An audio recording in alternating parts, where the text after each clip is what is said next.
10 centímetros para a direita. 1 minuto a mais.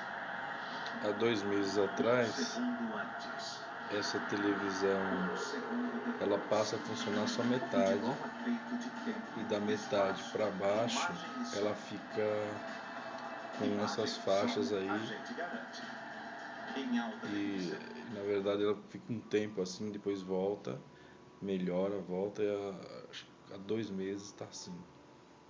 Hoje que é 20/3/2011.